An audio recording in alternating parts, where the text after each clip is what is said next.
Hello student, आज मैं आपको नया लेसन स्टार्ट करवा रही हूँ जिसका नाम है विपणन यानी मार्केटिंग। मार्केटिंग शब्द से आशय सामान्य तौर पर कहते हैं माल का वितरण, और सामान्य भाषा में इसका एक अर्थ भी है कि मार्केटिंग का अर्थ उन व्यावसायिक क्रियाओं से लगाया जाता है जो वस्तुओं और सेवाओं में उपयोगिता उत्पन्न कर उन्हें उत्पादन केंद्र से उपभोक्ता केंद्र तक पहुँचाने में सहायक होती है।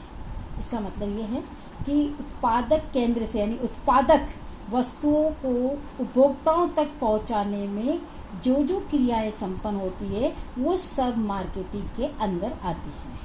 अब मैं आपको मार्केटिंग का एक अर्थ और बता रही हूँ। मार्केटिंग का अर्थ ऐसे व्यापक विचार या क्रिया क्षेत्र से है जिसमें सर्वप्रथम ग्राहकों की आवश्यकता का अनुमान लगाना, उसके अनुसार उत्पादन करना, उत्पादों को ग्राहक तक पहुँचाना और विक्रयोपरांत सेवाएं प्रदान करना सम्मिलित है। इसका मतलब आप समझ में आया होगा आपको। सबसे पहले ग्राहकों की क्या आवश्यकता है उसका अनुमान लगाना, फिर उसके अकॉर्डिंग प्रोडक्शन करना, फिर उस प्रोडक्शन को ग्राहकों तक पहुंचाना, और ग्राहकों तक पहुंचाने के बाद यानी विक्रय करने के बाद कुछ सेवाएं ऐसी जो विक्रयोपरांत सेवाएं कहलाती है वो भी इसमें सम्मिलित है। यानी कि विपणन का उद्देश्य उपभोक्ताओं की आवश्यकताओं को संतुष्ट करते हुए लाभ कमाना है और उनके जीवन स्तर को ऊंचा उठाना है। अब विपणन का अर्थ मैंने आपको समझा दिया। अब विपणन प्रबंध विपणन शब्द का मतलब आपको समझ में आ गया होगा।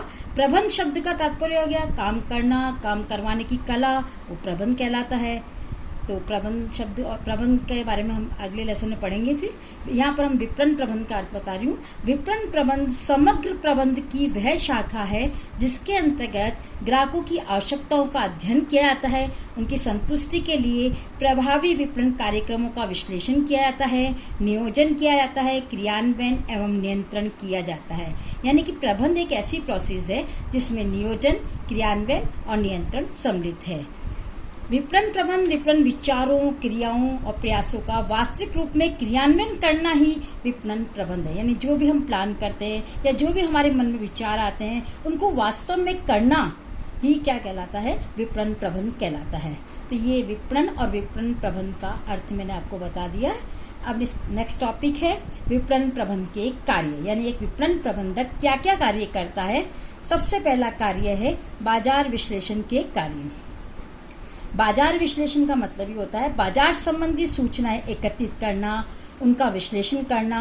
विपणन प्रबंधक ग्राहकों की आवश्यकता, उनकी क्या इच्छा है, रुचि है आदि के बारे में जानकारी प्राप्त करता है। बाजार में वस्तु की मांग क्या है, पूर्ति का अनुमान लगाता है, ग्राहकों की क्रय शक्ति क्या है, ग्राहकों की आय क्या है, उनके बारे में जानकारी प्राप्त करता है। और बाजार में प्रतिस्पर्धा की स्थिति भी कैसी है उसकी भी जानकारी प्राप्त करना, ये सब बाजार विश्लेषण के अंतर्गत आता है। ये विपणनकर्ता का पहला कार्य है। नेक्स्ट कार्य विपणन नियोजन। विपणन नियोजन विपणन उद्देश्य को प्राप्त करने के लिए योजनाएं तैयार करना। योजना में वस्तुओं के उत्पादन संबंधी और वितरण संबंधी जो भी प्रोसेस है उसके बारे में योजना बनाई जाती है ताकि हम अपने विपणन उद्देश्य को प्राप्त कर सके, और कार्यक्रम का निर्धारण भी इसमें किया जाता है। थर्ड पॉइंट है विपणन संचार कार्य। संचार का मतलब आप जानते हैं कम्युनिकेशन जिसे अपन कहते हैं, सूचनाओं या विचारों का आदान प्रदान करना, वो संचार कहलाता है।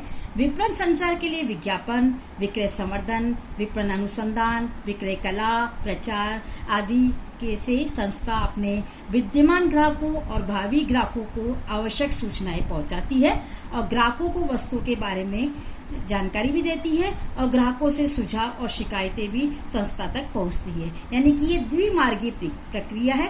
द्विमार्गीय प्रक्रिया का मतलब होता है कि इसमें विक्रेता भी अपनी जानकारी ग्राहकों तक पहुंचाता है, ग्राहक भी अपनी कोई शिकायत या सुझाव है वो विक्रेता तक पहुंचाता है, इसलिए इसको द्विमार्गीय व्यवस्था भी कहते हैं। नेक्स्ट पॉइंट है उत्पाद का रूपांकन एवं विकास। रूपांकन का मतलब है उत्पाद में रूप प्रदान करना। रूप प्रदान का मतलब अच्छा रूप या अच्छा होगा तो ग्राहक क्या होगा कि उसको पसंद करेगा, और उसका विकास करना। विकास करने का मतलब है उसका टेक्नोलॉजी से संबंधित है, या कोई भी ऐसा नया रूप प्रदान करना जिससे ग्राहक आकर्षित हो और अधिक से अधिक जो है वस्तुएं खरीदे और आप कंपटीशन में भी टिक सकें। तो आपका उत्पाद ऐसा होना चाहिए जिसको ग्राहकों को पसंद आए, यानी कि अच्छा उत्पाद होना चाहिए, क्वालिटी के हिसाब से अच्छा होना चाहिए और देखने में भी अच्छा लगना चाहिए। तो ये है इसका चौथा पॉइंट। नेक्स्ट पॉइंट है बाजार वर्गीकरण। कोई भी संस्था अपने सभी ग्राहकों को संतुष्ट नहीं कर सकती है। वो ये सोचते हैं कि मैं सभी ग्राहकों के पास पहुंच जाऊं, नहीं, संभव नहीं है। कुछ विशेष प्रकार के ग्राहकों का इसको चुनाव करना पड़ता है और उनकी आवश्यकता, उनकी इच्छा, रुचि आदि के बारे में जो है जानकारी प्राप्त करनी पड़ती है। इस प्रकार से बाजार का वर्गीकरण कर दिया जाता है, जिसे उप बाजार भी कहते हैं। ये उप बाजार में वर्गीकरण करना ही बाजार वर्गीकरण कहलाता है, यानी कि कुछ विशेष प्रकार के ग्राहकों की आवश्यकताओं की पूर्ति करना ये बाजार वर्गीकरण के अंतर्गत आता है। नेक्स्ट पॉइंट है प्रमापीकरण एवं श्रेणी। प्रमापीकरण का मतलब होता है पूर्व निर्धारित विशिष्टताओं के अनुसार वस्तुओं का उत्पादन करना और उत्पाद में एक रूपता और अनुकूलता आती है। यानी कि जो हम पहले से डिसाइड कर देते हैं कि वस्तु की क्वालिटी क्या होगी, रूप आकार क्या होगा, सब जो भी पहले से डिसाइड कर लिया जाता है उसके अकॉर्डिंग ही प्रोडक्शन किया जाता है, और जिससे क्या होता है उत्पाद में एक रूपता भी रहती है, यानी एक से उत्पाद देते हैं। नेक्स्ट है श्रेणीन। श्रेणीन का मतलब होता है उत्पादित वस्तुएं जो होती है उनको क्वालिटी के हिसाब से, साइज के हिसाब से, गुणों के हिसाब से उन्हें अलग अलग वर्गों में बांट दिया जाता है ताकि अलग अलग प्रकार के ग्राहकों की आवश्यकताओं की पूर्ति की जा सके। यह है प्रमापीकरण और श्रेणी। नेक्स्ट पॉइंट है पैकेजिंग एंड लेबलिंग। पैकेजिंग का मतलब होता है उत्पाद के पैकेज का रूपांकन करना। रूपांकन मतलब कोई भी प्रोडक्ट है उसकी पैकिंग की जाती है। आपने पैकिंग तो देखी होगी, जैसे आज टूथपेस्ट है, टूथपेस्ट की पैकिंग पहले उसमें टूथपेस्ट होता है पहली पैकिंग, दूसरी उसमें गत्ते का जो डिब्बा है उसकी दूसरी पैकिंग, बाद में उन सभी पैकेट्स को किसी कार्टून में डाल दे तीसरी पैकिंग, यानी पैकिंग भी कई तरह की होती है। तो पैकिंग से क्या होता है उत्पाद में सुरक्षा भी रहती है और आसानी से हम पहुंचा भी सकते हैं। लेबलिंग, लेबल भी आपने देखा होगा कि दवाइयों के प्रोडक्ट पर या लेबल शीशी पर जो भी है लेबल लगाया जाता है। लेबल में क्या होता है सारी जानकारी मिल जाती है कि इसका निर्माता कौन है, वस्तु की क्वालिटी के बारे में, रेट के बारे में, मैन्युफैक्चरिंग के बारे में, सब के बारे में जानकारी लेबलिंग से मिल जाती है।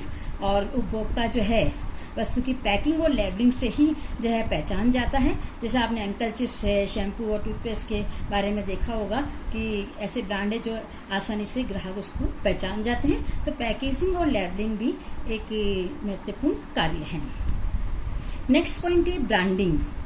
ब्रांडिंग, ब्रांड शब्द आपने सुना ही होगा कि ये प्रोडक्ट इस ब्रांड का है, क्योंकि वस्तुएं जो जिस नाम से या जिस ब्रांड से जो है लोग जानते हैं वो बाद में क्या होता है उस नाम से ही वस्तु बिक जाती है, यानी फेमस हो जाता है, यानी ग्राहकों के अंदर उसकी छवि बहुत अच्छी हो जाती है, तो ग्राहक उस नाम से वस्तु को खरीद लेते हैं। तो सही ब्रांड नाम का भी चयन करना बहुत महत्वपूर्ण कार्य है। अच्छा नाम सही ढंग से अच्छे नाम का चयन करेंगे तो ग्राहक आसानी से उसको पहचान जाएगा, और इससे क्या होता है कि हमें विक्रय संवर्धन में भी सहायता मिलती है।